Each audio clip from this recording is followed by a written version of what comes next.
stood here this morning in Cumberland watching the kids play on the playground. Just to kind of summarize Cumberland as a stay, super bummed. When we looked at photos online, you know, you saw the pedestrian mall, images of historic buildings, the square that you pull in here to, where the trails meet, and it seemed like it had this awesome, great historic feel. Unfortunately, that's not a large portion of the city. We've pulled in on Memorial Day weekend, and we found that many of the shops have been closed all weekend, and restaurants, at 4 o'clock on a Saturday. We were super disappointed. The Ramada that we stayed in, wish we had other accommodations, but there's really very few food offerings, especially no grab and go. We hit the Save a Lot grocery store, which left us with very, very few healthy options. I was not impressed, to say the least. Not the vibe I was imagining for this kind of central hub of two major bike trails. Really, once you get off this historical pinnacle here and away from the visitor center, you've got nothing. I see that the whole pedestrian mall is under construction. Maybe this is going to change. I hope so, because it has so much potential to be a really great layover space. So we're actually excited to get out of Cumberland. We thought we would spend more time here today, but really we're just letting the kids kill some time on the playground, and we have a short day ahead of us. So we're headed to the PawPaw Canal cabins, and we'll see how things progress.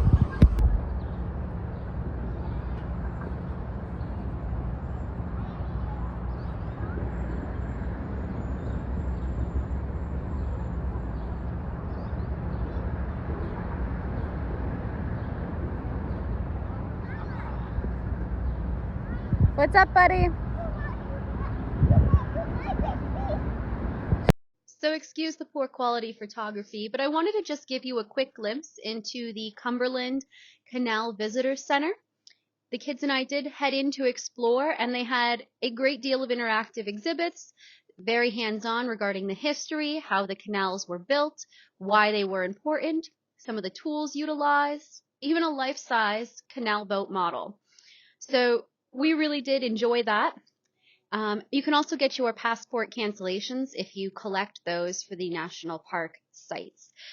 Afterwards, we took a walk up the stairs and made our way out to the train platform, and we were just in time to see the train leave on its way to Frostburg.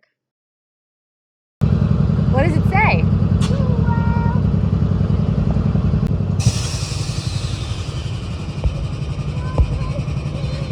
I know.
Goes the caboose, buddy.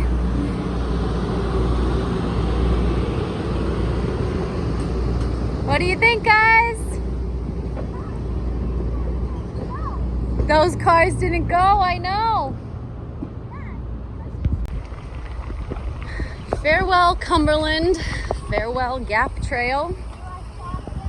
Nope, go ahead. We now begin the C&O Canal towpath. Here we go, River. Get off to the side. Yep. All right. This is our first step. I think the red ones. First step towards Washington, D.C. Here we go.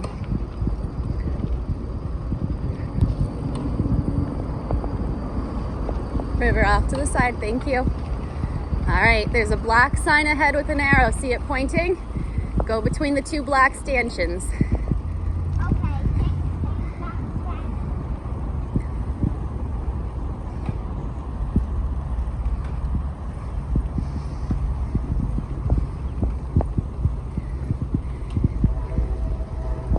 Sawyer, I hear a train again.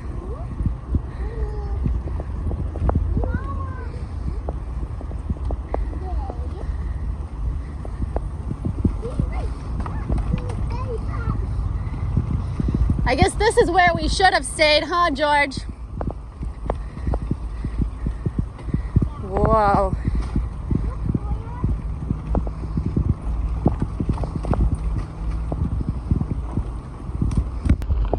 So we had been warned that the gap was super smooth, easy to pedal, really well maintained, and the C&O was not. Bump! I'm yelling bump because my husband's trailer, the Burley Coho attaches through his rear wheel spoke, the skewer, and when you go over a bump, when it's loaded, you really feel that on the bike. So the Weehoo tends to handle bumps really well. I've trailered Sawyer in the Weehoo for hundreds of miles, not just on this trip, but others. And I kind of have a feel for how to go through them, what speed works well, etc. So we're fine. But the gap is so nice and truly well maintained compared to the C&O. We are about 4 miles outside of Cumberland. We've been along the canal. It is interesting. It's definitely not as pretty, but we'll see. I'm hoping that changes.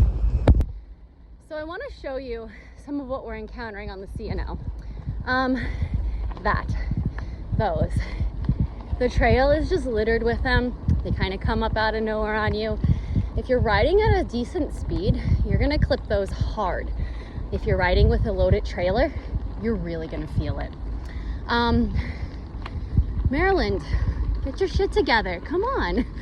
Seriously. This has so much potential and it needs a top coat. We've got some geese in the canal. We've seen so many turtles on logs already. Sometimes you see 10 or 12 on a log, but the geese are really pretty. How's this trail going, guys? Good. Good? Are we here? Bumpy. No, it's very bumpy. Are you here? It's rough, guys. It's now pretty much single track. It's difficult for people to pass us and us to pass them with the trailers. We have not seen too many people, mostly headed towards Cumberland, but yeah, so night and day from the gap. Sawyer gets to watch yet another train today. Whoa, what do you think, bud? So along the trail, you're going to encounter these historic lock houses. Some of them, mostly more towards the DC end, you could actually stay in. So super cool. We'll be doing that on one of our evenings. And when you hit the locks, you tend to get these awesome downhill stretches, which they're just a nice little boost. Makes you happy, makes the kids happy. So feels good. The trail has gotten a little bit better. It comes in waves, right? Like really bumpy, washed out trash to pretty good. Again, it's just, if you're a single person on a bike, you're probably fine. If you're dealing with a trailer, whole different story. So Something to keep in mind. Bump! The canal is all lilies as far as the eye can see. So we're riding along all these shale cliffs right now. They were even more dramatic behind me. Took me a second to get the camera going. The trail had some better sections. Now we're getting a little bumpy again. You'll see turtles out there. The one that's going on the water is Lizzie. Aren't they so cute? River and Sawyer found the teeniest, tiniest baby turtles I was to find them. in the canal. They're so cute. Oh, the one that... Okay, so George and I keep talking, and aside from, you know, within a mile of parking lots. Oh, turtle! Hold on. River. Thanks for that, buddy. Oh. Hey, likes me. He does like you. See his beautiful belly? Spiky claws. All right, River. Shoo him over there. There he goes, Sawyer. I'm gonna try to pick him up. And because he's heading... Yep, head him towards the water. What do you think, buddy? Welcome to PawPaw West Virginia.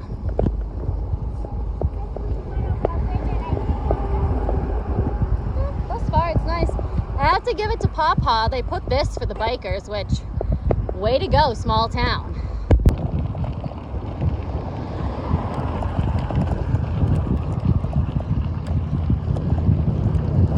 PawPaw West Virginia.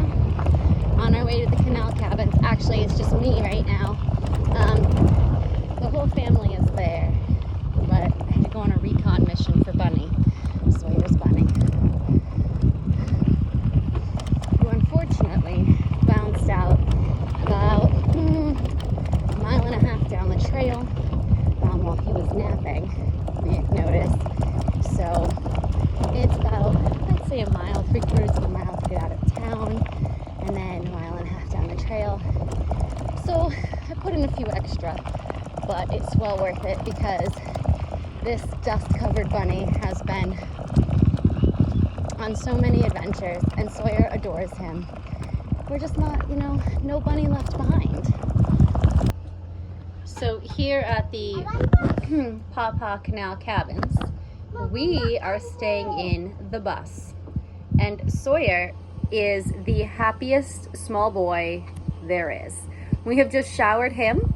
The showers and bathrooms are external, but massive. And from staying in campgrounds, my experience, these are immaculate. Probably the cleanest I could have imagined, and they're massive units inside. It was myself and both kids. We were able to shower and change and had dry space, and it was perfect. The laundry is on the back of that same unit, which is a few footsteps from the bus we're staying in and all of the little cabin units. The laundry is free and soap is provided, laundry detergent. So really, I mean, so far this has been one of my favorite stays off of the trail. It's just unique. He's thrilled. The bus is cutely painted outside. I do have to say that my biggest concern is that clearly poison ivy is the state plant of Maryland and West Virginia at this point, I presume, because the C&O Trail, you know, and I've read blogs that have stated this, it is so abundant. You feel like you can get poison ivy from breathing as you ride the bike. With that being said, the bus, don't mind our mess, kind of unpacked. If you look, now there's Virginia creeper there, but if you look at the back of our bus window, the one tree is entirely covered in poison ivy. Yeah, so, you know, I'd rather not pedal in the heat and be sweating and have poison ivy, but it is what it is. Other than that, I have no complaints. It was great coming in, and to be honest with you, PawPaw has enough food options for us that everything is going to be an easy night. So if you could ignore our stuff in the video, I mean, I've got peanut butter and apples already out. This is the inside of the bus at the Canal cabins. It's super cute. Well done. So they have the curtains all along the windows. You can definitely open those up for more light. They have a futon to pull out for additional sleeping. Laminate floor. It's great. And then the bed. But everything is just cute and quaint. I have no complaints at all. There is a refrigerator and a microwave. There is a TV. I can't figure out how to work it. Not sure what's going on there. And then, of course, the kids have the front of the bus, and they haven't left since we pulled in. This is the Canal cabins that we pulled up to. So this building here, you have the 2 showers. On the rear is the laundry. There is a fire pit and picnic area. These are some of the cabins. Seems like we have neighbors in one tonight. They're super nice. They're from Washington State, I believe. And all of our bikes dumped all over, but this is the bus. And when I was booking this stay, I had the choice of one of the cabins, and that's almost the way I went. But when I saw we could stay in the bus, having a 3-year-old boy, there's just nothing better. You know, he's sitting in that seat for the last hour after his shower, just driving the bus. And of course his sister plays along with him, and you know, we're all passengers and where are we going and destinations. And so it's just a nice treat for them at the end of the day to have something fun, something memorable, something worth pedaling for. And this has definitely been it. So cute setup, great overall. I have no complaints. And the fact that there's laundry, free laundry, is really all I ask for after a day in the dust.